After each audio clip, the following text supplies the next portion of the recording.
수면센터에서는 실비가 가능하다고 하는데요. 혹시 성형외과에서도 가능할지요? 피가 잘 나는, 많이 나는 체질이 따로 있나요? 앞트임 후에 라식해도 상관이 없나요? 비용고를 떼고 헤드폰, 이어폰 같은 건 언제부터 사용하는 게 좋아요?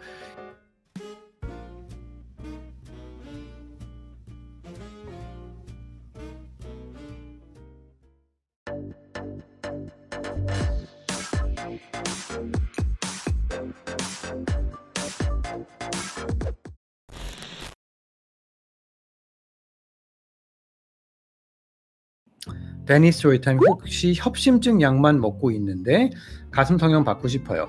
가슴 성형 고민한 지 10년 넘었네요. 협심증 약 먹어도 가슴 성형 가능할까요? 어렵습니다. 일단은 40대는 넘으셨나 봐요. 40대 협심증 약을 드신다는 것은 조금 믿기 힘든 일이고 50대, 60대이신 것 같은데, 일단은 협심증 약 중에 분명히 아스피린이라는 게 존재하겠죠. 근데 아스피린을 드시고 계신다면은 일단은 아스피린을 일주일 전에 끊으셔야 되는데, 원래 주치, 심장 쪽 질환을 보고 있는 주치의분께 수술하는데 이상이 없는지는 한번 확인을 해보시고 소견서를 받고 전에 수술합니다. 근데 만약에 그렇다 하더라도 이런 분들은 저희가 이제 피 검사를 했을 때 검사 수치들이 이상이 있는 경우가 있기 때문에 꼭 수술을 하고 싶어요.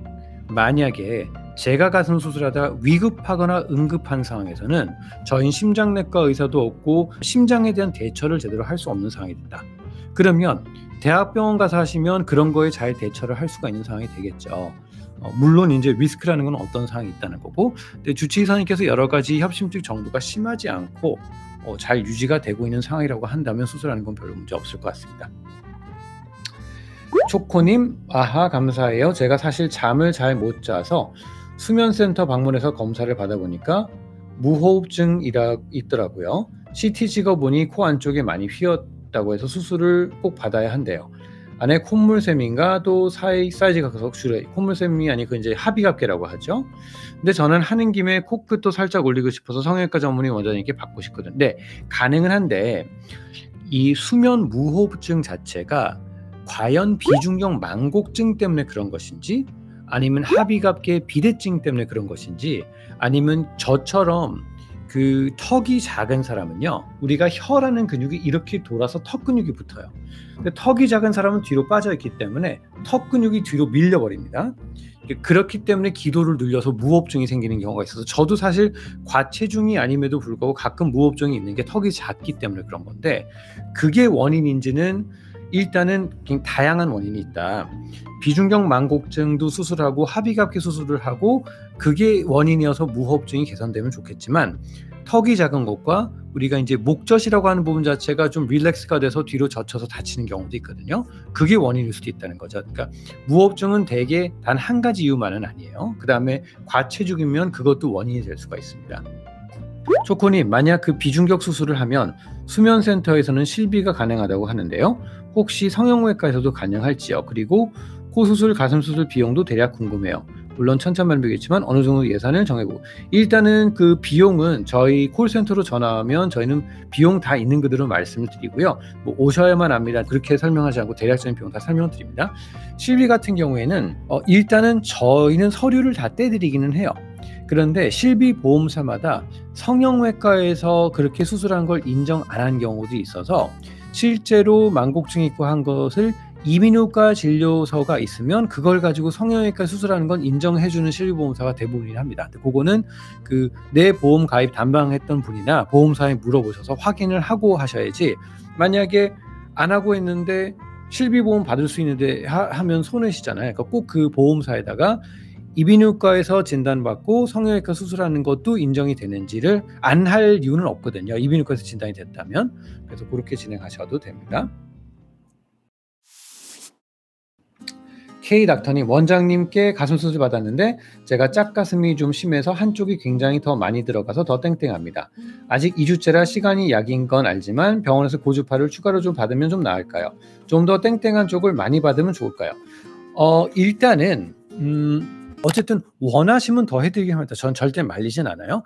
아마도 느끼셨지만 2주차 때 처음 오셨을 때 2주차 이제 탈의를 하고 고주파 했을 때 확실히 부드러워지는 걸 여러분 많이 느끼실 거예요. 저도 육안적으로 보이니까요. 그래서 제일 좋은 건 집에서 꾸준하게 온찜질하는 것도 좋은데 신경이 쓰인다면 당연히 오셔서 해드리는 건 문제는 없습니다. 원래 작은 쪽에 더 큰 걸 많이 넣으면 당연히 조직적으로 확장이 더 많이 되기 때문에 땡땡할 수밖에 없어요. 제가 판단하는 거는 구형 구축이냐 아니냐를 판단하는 건데 일단 그때 그런 상황이 없었더라면 구형 구축은 아닐 텐데 어쨌든 오셔서 더 해드리는 건 문제 없습니다. 실장님 통해서 꼭 연락 주시고 예약을 잡아 드릴게요. 강민성님, 원장님 옆에서 리안이가 감사하다고 전해달랍니다. 자기도 코가 조금 마음에 안 들었는데 원장님께서도 리안이 코 보고 마음에 안 드신다고 재수술 권유해 주셔서 옆에서 듣다가 정말 환자 생각을 읽고 계시는구나 하고 깜놀했습니다. 성형은 콤플렉스를 자신감으로 만들어주는 것 같아요.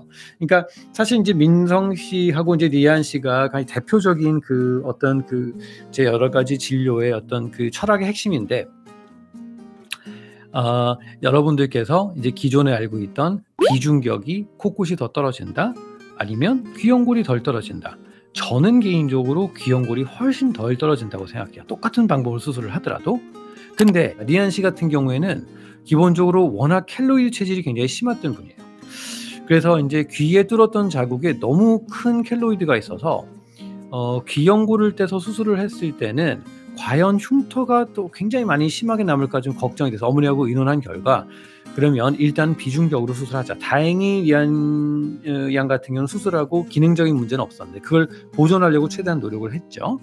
근데 그러다 보니까 비중격 연골 자체가 힘이 좀 약해서 어쩔 수 없이 그 연골을 가지고 수술을 했는데 코끝이 좀 떨어지는 뭐 불가피한 상황. 귀연골을 썼으면 더 좋았을 텐데, 근데 귀연골은 지금 리안이 같은 경우 사용하면 저는 오히려 득보다 더 실이 많을 거라고 생각을 하고, 그래서 일단은 어느 정도 지지대를 만들어 놓고 코끝이 떨어진 거에 대해서 뭐 재수술이라기보다는 교정을 뭐 몇 달 후에 좀 자리 잡고 뭐 추가적으로 해드리기로 했습니다. 그래서 그때는 이제 인조진피 쓰기로 말씀드렸고, 저는 진짜로 제가 마음에 들지 않는 이상, 제가 마음에 들면 항상 제가 먼저 말씀을 드리지, 이분이 눈치 보면서 얘기 하나 안 하나 그런 성격은 아니에요. 저는 굉장히 직설적인 사람이에요. 진희님, 피가 잘 나는 많이 나는 체질이 따로 있나요? 일단은 여러분들께서 평상시 생활할 때 어디 부딪히고 다쳤을 때 멍이 좀 잘 드는 분들이 좀 응고가 잘 안 되는 경우, 그래서 그런 상황이 된다 그러면 수술하고 피가 잘 응고가 되기 위해서 한 달 정도 전부터 비타민 K를 열심히 드시는 것도 굉장히 좋고 단백질 풍부하게 드시는 게 좋습니다. 나은김님, 근데 제가 어릴 때 코피가 멈추지 않아서 죽을 뻔한 적이 있어서 코를 건드리는 게 두려운데 수술 중 코피가 많이 날까봐 걱정이에요. 그럴 위험은 없나요?